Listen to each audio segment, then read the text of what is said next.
जय हिंद दोस्तों, जैसा कि आपको मालूम होगा कि फ़िलहाल हमारी सरकार ने 2000 के नोट को फिर से बैन कर दिया है। जैसा कि आपको मालूम होगा कि 2016 के टाइम पे भी ऐसे मुद्दे उठाए गए थे जब 500 और 1000 के नोट को कम्प्लीटली बैन कर दिया गया था। वो टाइम था 2016 नवंबर का शायद, जब उस टाइम पे मोदी जी आते हैं रात में और कहते हैं आज के बाद 500 और 1000 के नोट बिल्कुल बैन हो चुके हैं, इसका कहीं यूज़ नहीं होगा और आज से अमान्य है और कागज़ के टुकड़े के बराबर है, आज के बाद इसका कोई यूज़ ही नहीं होगा। और वैसे ही आज कर दिया।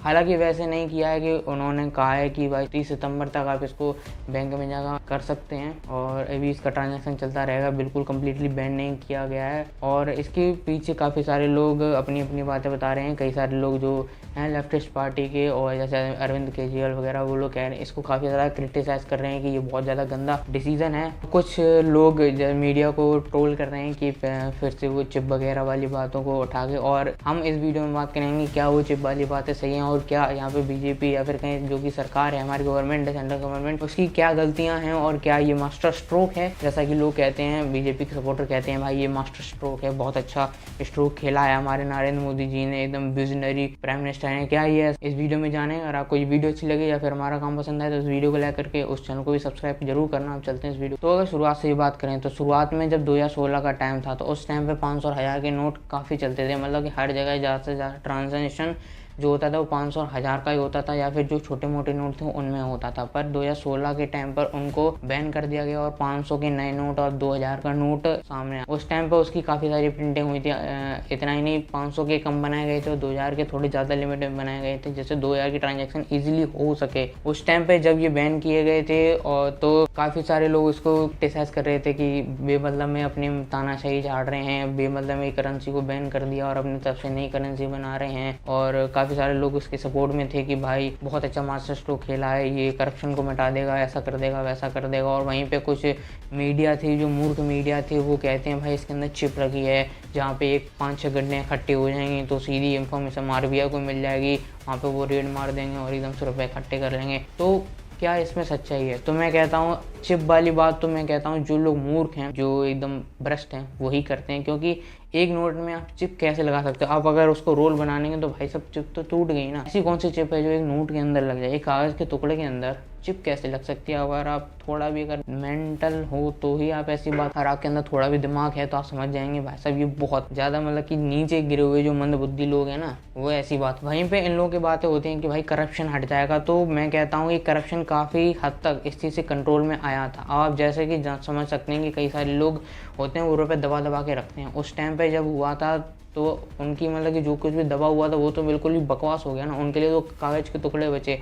अब वो बचा के रखेंगे उसका भी कोई फ़ायदा नहीं। इससे अच्छा तो उन्होंने सोचा भाई बैंक वगैरह में जमा कर दो। बैंक वगैरह की भी थोड़ी लिमिट लगी हुई थी कि एक अमाउंट से ज़्यादा आप एक बार में ट्रांजेक्शन ले नहीं सकते, जिसकी वजह से काफ़ी सारी प्रॉब्लम हुई, आम जनता को काफ़ी सारा प्रॉब्लम हुई। जिसके बाद काफ़ी सारा करप्शन का जो मनी था वो सरकार के पास आया। उस टाइम पे उन्होंने कहा था कि भाई सरकार का जितना भी पास आया है रुपया हम लोगों के बीच में बांट देंगे। इसकी वजह से 15-15 लाख रुपए हर किसी को मिलेंगे। और फिलहाल तो मिले नहीं है, पर पता नहीं शायद मिल जाए। ऐसा हो सकता है कि अभी अकाउंट में आ जाए एकदम से, इस बार आ जाए, क्या पता 2000 का इस बार फिर से बैन कर दे, इस बार आ जाए 15-15 लाख रुपए, क्या पता इस बार 16-20 लाख रुपए आ जाए। ऐसा हो सकता है, ऐसी बात नहीं है, है ना। अब चलो ये सारी हो गई बात, पर आपने कई टाइम से देखा होगा कि 2000 के नोट का ट्रांजेक्शन बहुत ज़्यादा कम हो चुका है। इंसान अपने देश में ज़्यादा से ज़्यादा 500 के नए नोट का ट्रांजेक्शन नहीं कर रहा है। इसका वजह ये थी कि जब पहले साल में जब ये बने थे तो 2000 के नोटों का प्रिंटिंग बहुत ज़्यादा हुई थी। उसके बाद धीरे धीरे करके कम होते गई और 2020 में इसकी प्रिंटिंग बिल्कुल ही स्टॉप कर दी गई। जो कुछ भी मनी अमाउंट था वो मार्केट में था और वही ट्रांजैक्शन मतलब कि फ्लो कर रहा था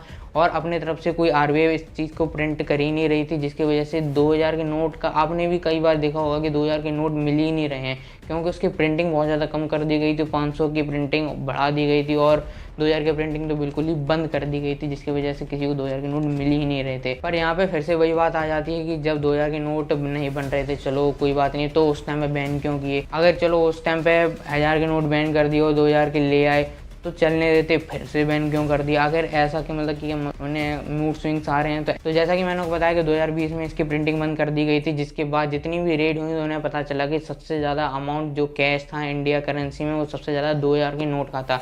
अब जैसा कि आपको मालूम होगा कि 2000 का अमाउंट ऑब्वियसली 500 और 1000 के से ज़्यादा होता है, और जो पुराने जो नोट थे 1000-500 रुपए के वो काफ़ी बड़े हुआ करते थे, पर जो 2000 के नोट हैं वो काफ़ी छोटे हैं, उसको स्टोर करना काफ़ी ईजी हो जाता है, जिसकी वजह से करप्शन काफ़ी हद तक बढ़ जाता है। अब आप सोचो कि अगर नोट छोटे बड़े होने से करप्शन कैसे बढ़ जाएगा भाई?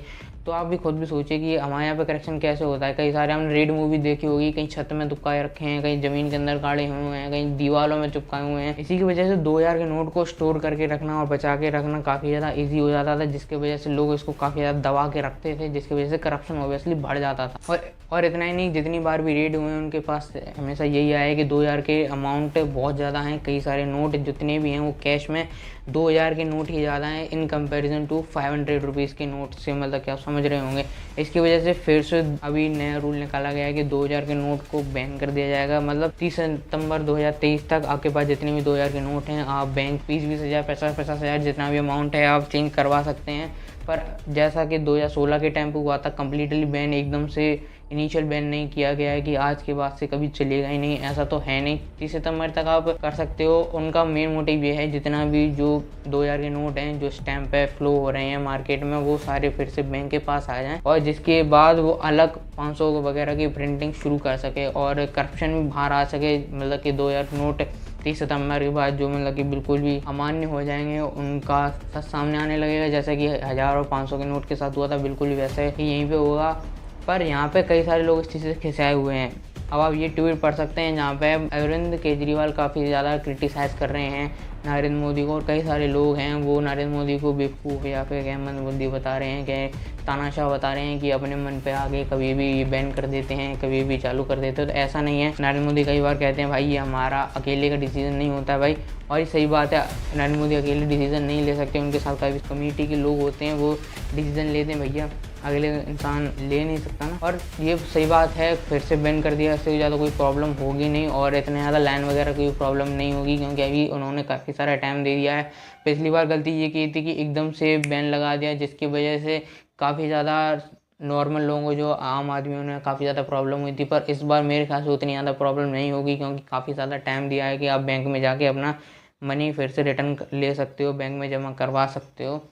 पर इससे करप्शन फिर से बाहर आ सकता है। जिनके पास लोग जो दबा दबा के रखे हुए उनका बैन हो जाएगा, मतलब कि अमान्य हो जाएगा, तो उन्हें सबसे ज़्यादा प्रॉब्लम होगी। और मेरे ख्याल से जो लोग इस चीज़ पर सबसे ज़्यादा कैसे आए हुए हैं ये वही लोग हैं जिसके पास सबसे ज़्यादा काला धन छुपा हुआ है। आखिर अगर ये काला धन नहीं होता तो एक आम आदमी के पास 35, और अगर इनके पास अगर काला धन नहीं होता तो आखिर एक आम आदमी के पास 45 करोड़ रुपए का बंगला। तो ये बात भी है। बाकी आपकी इस वीडियो पे क्या राय है, आपके डिसीजन पे क्या राय है नरेंद्र मोदी जी के? और अगर आपको भी अगर चिप मिले या फिर 15 लाख रुपए मिले तो हमें कमेंट सेक्शन में जरूर बताना, हम भी सरकार के ऊपर दावा ठोकेंगे इस चीज़ का। बाकी आपको ये वीडियो कैसा लगा हमें कमेंट सेक्शन में जरूर बताना। अगर आपको ये वीडियो अच्छी लगी तो हर किसी का शेयर करो और इस वीडियो को लाइक जरूर करो और इस चैनल को भी सब्सक्राइब करो। अगर आपको ये वीडियो सही में अच्छी लगी तो बाकी मिलते हैं ऐसी और वीडियो में, तब तक